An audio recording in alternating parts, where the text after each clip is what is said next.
Welcome to my official Week 3 college football recap. In this game, I will go through every single top 25 game from Week 3 and recap each game. And let's start off with the Friday night matchup between number 14 Kansas State and number 20 Arizona. Arizona really let me down in this game. I had Arizona +7 in this game, and I thought that was a lock for sure. I actually had them winning it outright, but Arizona is just not the team that I was expecting them to be, and Kansas State won this game 31-7. Arizona has some major concerns, definitely on the offensive line and on the defensive line. They are not built in the trenches nearly as good as they were last season. This Kansas State team does look pretty solid though. Avery Johnson is starting to get going, and that defense did a lot better against Arizona than they did against Tulane. And with Oklahoma State's inconsistency and Kansas not being as good as we expected them to be, and also the fact that Utah can't play well without Cam Rising, I think Kansas State might actually win the Big 12. It's still early in the season, but Kansas State is my pick to win the Big 12 as of now. But regardless, I thought Arizona was going to take advantage of a somewhat weak secondary because Kansas State's defense did not look great against Tulane. And Arizona has a really great passing offense, but Kansas State just controlled this game. Now let's move on to the Saturday games. What about number 1 Georgia struggling to beat Kentucky? This was their third season in a row where they struggled in their SEC opener. Some people might overreact and say Georgia stands no chance of beating Alabama because of that performance, or maybe they aren't a national title contender anymore. But I'm just going to tell you straight up, if you think Georgia is a different team than they were before, then you are wrong. Georgia always has these types of games early in the season where they struggle, and Kentucky came out to play. They played a very physical game. The SEC road grind is unlike any other conference. It is very hard to win on the road in the SEC. But Georgia is going to be fine. Their defense played lights out. And nobody bounces back better than Kirby Smart and the Georgia Bulldogs, and they will be just fine when they play Alabama, and I expect them to beat Alabama. But let's give props to Kentucky for playing a much tougher game against Georgia because they just lost to South Carolina last week 31-6. We also saw number 2 Texas just dominate UTSA. Even after Quinn Ewers got hurt and taken out of the game, Arch Manning showed up to play. And I say don't overreact to Georgia's performance against Kentucky. But if there was any team that actually deserved to be ranked ahead of Georgia, then it is Texas.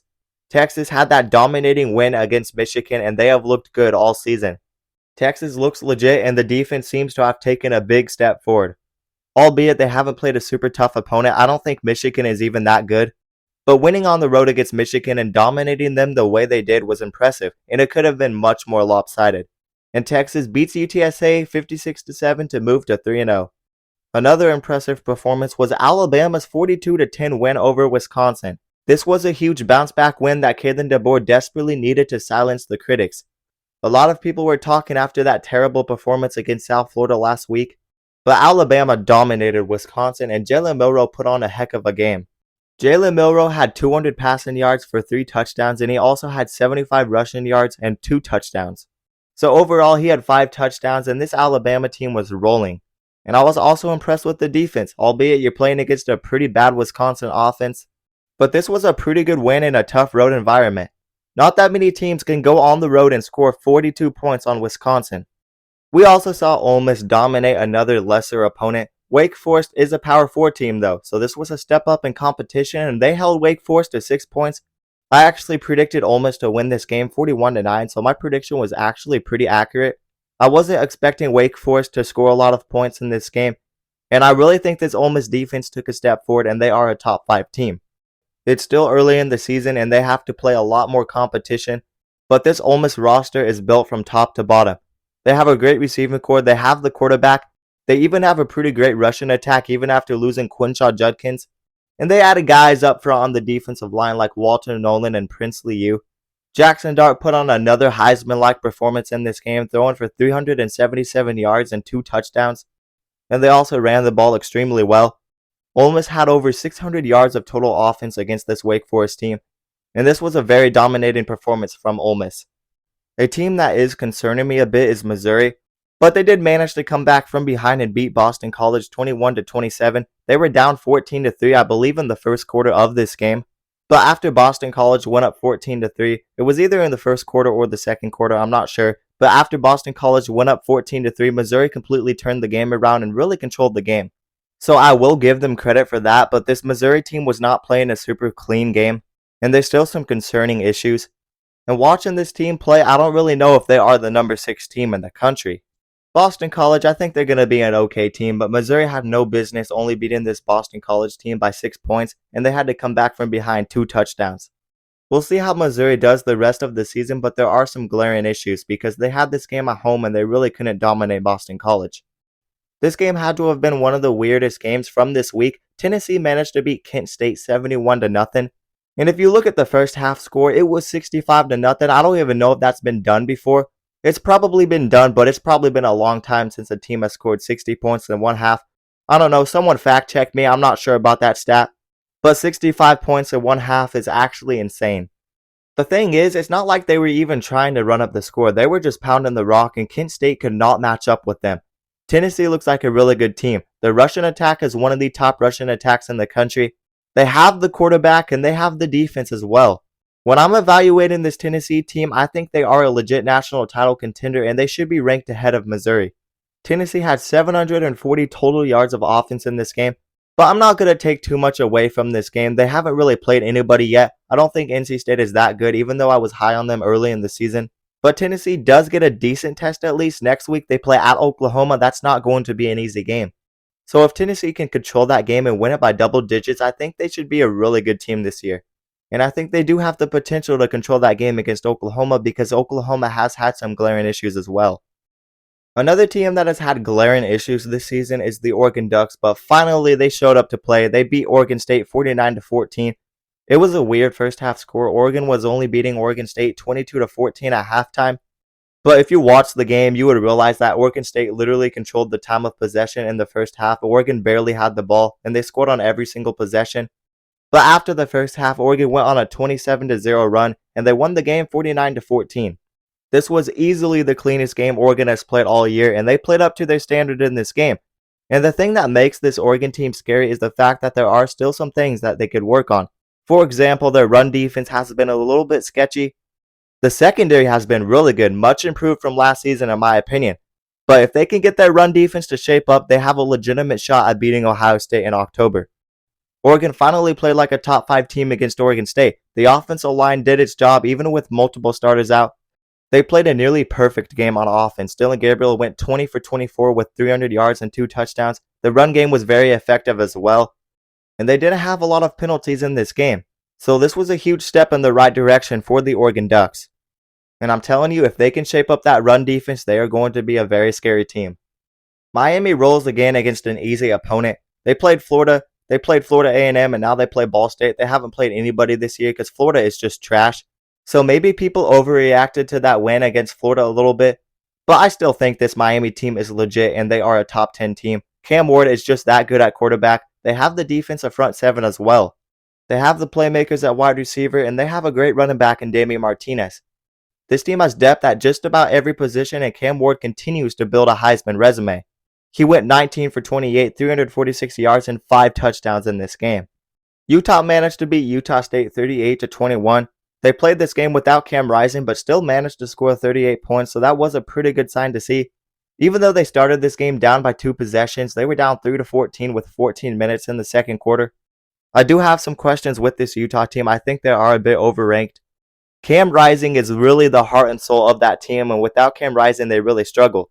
And another thing people don't talk about is Utah secondary. It is a little bit concerning, but regardless, Utah did manage to win this game 38-21. And I will admit this was a decent performance from Utah.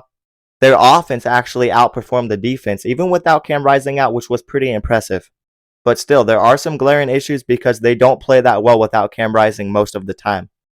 Another top Big 12 team won their game. Oklahoma State managed to beat Tulsa 45-10. Alan Bowman actually looked surprisingly impressive in this game. He went 24 for 31 with 400 yards passing and 5 touchdowns. And the defense also did its job and held Tulsa to only 10 points. I still think there are some issues with Oklahoma State's defense because they did give up 352 yards to Tulsa. And when they play good teams, they might struggle. Look what happened when they played Arkansas. And Arkansas barely beat UAB this week. A lot of people are picking Oklahoma State to win the Big 12, but I don't trust them either.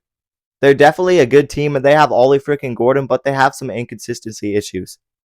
Anybody who bet Tulane plus 13.5 has to be punching the wall. because Oklahoma managed to score enough points in the fourth quarter to beat Tulane by more than that spread was, and they managed to beat Tulane 34-19. I had Tulane plus 13.5, I will admit that, and that defense for Oklahoma really won them this game. Jackson Arnold continues to struggle, but I will say he had a great game on the ground, running for nearly 100 yards and 2 touchdowns. But I really think Oklahoma is going to struggle next week when they play a really good Tennessee front seven with a great pass rush. I'm still trying to figure this Oklahoma team out because they can have games where they only win by like 3 points against a mediocre team, but then they can show up and beat a team like Texas. It is confusing. But regardless, Oklahoma did manage to beat Tulane and cover 34-19. It was one heck of a game between LSU and South Carolina. LSU did manage to win it in the end. They had to come back from behind, but they won the game 36-33. I'm still trying to figure this LSU team out, really. Has their defense taken a step forward? Has the offense taken a step back, or are they a very similar team to last year? I really don't know. It's really hard to take away a lot from this game. They were playing on the road against a South Carolina team that was fired up because they had a game day appearance. I was expecting South Carolina to keep this game really close, but I still don't think LSU is a bad team. I think they're a really good team. I think they are more well-balanced this year. But I could absolutely be wrong about that. And even with the refs really trying to keep South Carolina in this game, LSU did overcome the adversity and win this game. And Michigan once again has a very sluggish game. I really think Michigan is overrated. They are a borderline top 25 team, and they are basically Iowa. I'm not even joking. They managed to beat Arkansas State 28-18. They did get enough from their run game to win this game. They ran for 300 yards, and it looks like Mullings is completely outplaying Donovan Edwards, and he should be that number one guy. But it is actually crazy that Michigan had 300 rushing yards and still only won this game by 10 points against a mediocre Arkansas State team. They only threw 18 passing attempts and they had 134 yards and they had 3 interceptions. Davis Warren is struggling again and again and again. Michigan is not better than USC and they're not even better than Nebraska. They might not even be better than Iowa. Who knows? I'm really not too high on Michigan.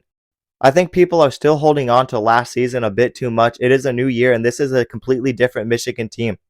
And anybody who can't see that is definitely watching a different sport than I am. But Michigan does have a chance to prove themselves at home next week against USC. We still don't know if USC's defense is legit. I know they held LSU to 20 points and they shut out Utah State, but how consistent can USC's defense be all year? I guess we'll have to wait and find out. But regardless, Michigan did end up winning the game 28-18 against Arkansas State. Notre Dame must have been really mad because they just came out and destroyed Purdue 66-7. And I wonder why they couldn't play this way against Northern Illinois. It is confusing. They had 364 yards running the ball, which is insane. Maybe this Notre Dame team can turn it around and make the playoffs. I really think they have a great run game with Jeremiah Love and even quarterback Riley Leonard, and they have that backup Jadarian Price, who is really good too. I still have questions for the passing game, and I don't think they will go far in the playoffs, but the schedule isn't brutal, and if they can manage to go 11-1, then they will probably make the playoffs, but they still have games against Georgia Tech, Louisville, and USC. So we'll see what happens, but at least Notre Dame did manage to beat Purdue, and they didn't struggle against Purdue. A lot of people had Notre Dame on upset alert in this game, so it was good for Notre Dame to win this game 66-7. And the last ranked matchup of the week was Nebraska beating Northern Iowa 34-3. Not much to take away from this game. That Nebraska defense is top 20, maybe top 15, maybe even top 10 in the country. I'm really high on that Nebraska defense, and they have a 5-star true freshman quarterback in Dylan Raiola. Dylan Raiola was super efficient once again. He doesn't need to be a game changer at quarterback, but he is over-exceeding expectations already. He went 17 for 23 with 250 yards and 2 touchdowns in that game. They are 4 deep at running back, and I'm telling you guys, Nebraska is a 10-win team. And they are a dark horse to make the college football playoff because teams like Michigan and Penn State might not be as good as people expect. And maybe Nebraska sneaks their way into the Big Ten championship game because they have a very easy schedule. I do think it will be Oregon and Ohio State in the Big Ten championship, but there's still a lot we need to learn about these teams, and maybe Ohio State isn't as good as we expect them to be, and maybe Oregon's not as good as we expect them to be. So we'll see what happens. I'm definitely not saying Nebraska is a Big Ten championship material team, but there's definitely a path. It's not impossible.